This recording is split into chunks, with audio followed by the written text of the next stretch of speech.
علیکم دوستان عزیز، خداوند که آباد باشه برادران مهربان. این ویدیو خیلی مهم است در همین روز پگاه خیلی مهم است. خواهش میکنم با دقت گوش کنید تا آخر.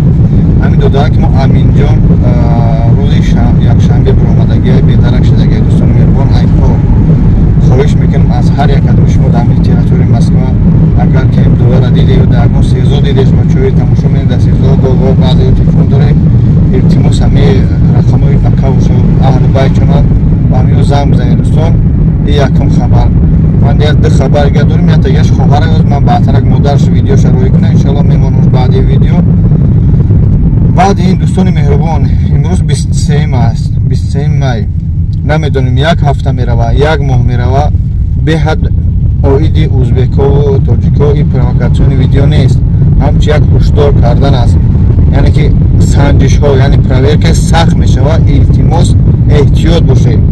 بچه‌ای که دکومنت داره نداره احتیاط باشه. اصلا کار اومده راستگی خانه راست کار التماس بهده‌گردی نکنه. سنجش ها با کوارتر با همینجا سخت رفته، یعنی که ده تهلوکه نغلطه یا پانیک نکنه. پروستو پرور که سخت رفته است. خواهش میکنم از هر یک کدوم شما دوستان مهربان که احتیاط باشه. خیلی که فرمان های بالا نمیدونم چقدر بالا است، اما میدونم تا اونجایی که اکو زنگ زدن گفتن یک ویدیو کردیم بگو که احتیاط باشن بچه‌ها یاش خصوصا بعد برادرانی که مادران و پدران هم میاره اویلاتون هم میاره دکومنت نمیکنه. این هم دین زنگ زدن سری زنگ زدن یک مادر 68 ساله 78 ساله گرفتن به دکومنت وقتی واردین نکردنش داخل سیزو. ببینید که چقدر مشکله. من هر یک ویدیو هم تاکید میکنم، حتی زندان ها رفتیم سیزو ها رفتیم همجا التماس کردم دکومنت کنه نداشته باشن گرانیست شروع کنه شرایط نداشته باشه خانه شروع کنه التماس عذاب میکشن در اونجا. خواهش میکنم احتیاط باشه.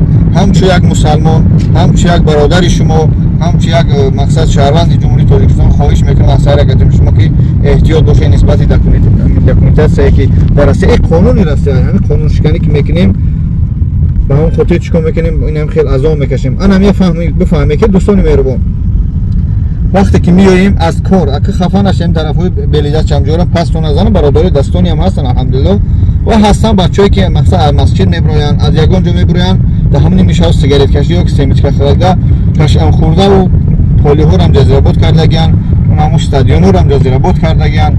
یعنی که نه حرمت عزت مسلمانی مونده نه تاجیکیه مونده نمیشه هی فلانی جمشید خورشید مقصد همت جوگیده ایسوسو میگردیم خاک ایو رو فهمیدن در کور همین شهریت شما راستی آمدی با بیام میگفتن که چمی کورو تاگم چما میگن شما راستی اسم کور بگی خاک قانون شو همین رعایت کنیم.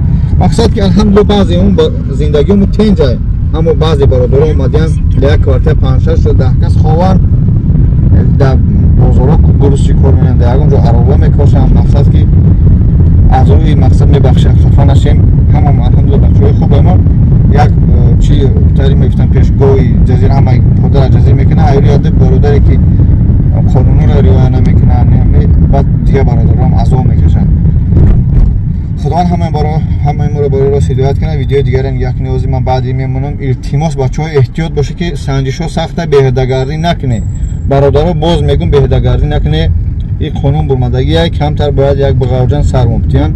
خداوند که مشکل همه چون اگه بالای مردم مسلمان بگیره و آزادانه که التماس این هم خوب است تکان میته با خیلی هشدار میشیم ده باید به هبوی بچه دگیم ماشین هم کرشیرنگ در راه میگیریم گاز میتیم این طرف یعنی که آزادی هست اما نه به درجه که قانون ویرون کنیم.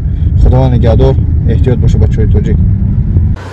سلام کلانه بابا جانکا کانال بابا جانکا 88 اشمو التماس امروز دخترچه من از تنافک افتابوس من خانه میریم گفته دیگر طرف افتابوس علی شده ساشته رفته که نو اومده گه خونه نامش دلفزه در دستش تلفنش نیست برای خدایش ساغلام تلفنش نبودگیش برای خاطر گفتش ما التماس کرده این ویدیوی منم پیاستر پم کنیتون اینجا رسیه نمیدونم کدام طرف را بیفته نتون سیمانه چند ساعت بوزه برای همین انا روی راب ایستاده من وای کروسیم شما التماس کرده ویدیو کروسیم ویدیوی من پم کنیتون التجا دارم اشمو مردم تاجیک نمان یاردم تیتون یافته تیتون تلفن رقم من 8939 840 2253.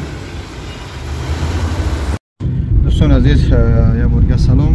ویدیوی مادر را دیده، یعنی که مادر کروش محکم کردیم از شهر خوجند.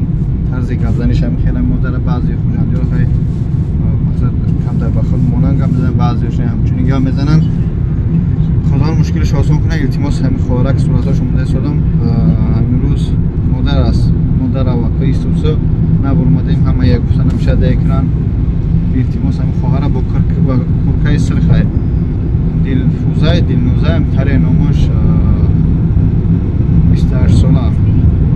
التماس اگر کسی دیده هم خواهر چرا همین رقمی در اکران زنگ بزنید با مادر. خدا همه ما را برای راست هدایت کنه. ما مسلمانیم الحمدلله، تاجیکیم. وقتی تاجیک میگیم برای چی میگم فقط که تاجیکیم، من ملت پرست نیستم. اما بدون که گذشتگاری ما که بودم امام اعظم و بخار و رودک سینه و نه در هر جا ما خود من ملت ما برای که تاجیک گفته نگم پس بزنیم. بگذار گروسچیک باشم، بگذار رهروک باشم، بگذار توالت باشم، بگذار تمام کارا بکنم، اما سوم حلال کار کنم، ملت من پس نزنم. تاجیک من الحمدلله کنم. من خودت بس کنی انشاءالله پس نمیریم ملت بیایم و اخلاقی که در قشلاق داریم، در خونه و در داریم همه در رعایت کنیم. خوب همون چیزای غیجیایی که ما میکنیم از روی بین خشکایت میشه همه با برادرایی که ازبک زبان و تاجیک زبان خودمون جمع گیر میکنن.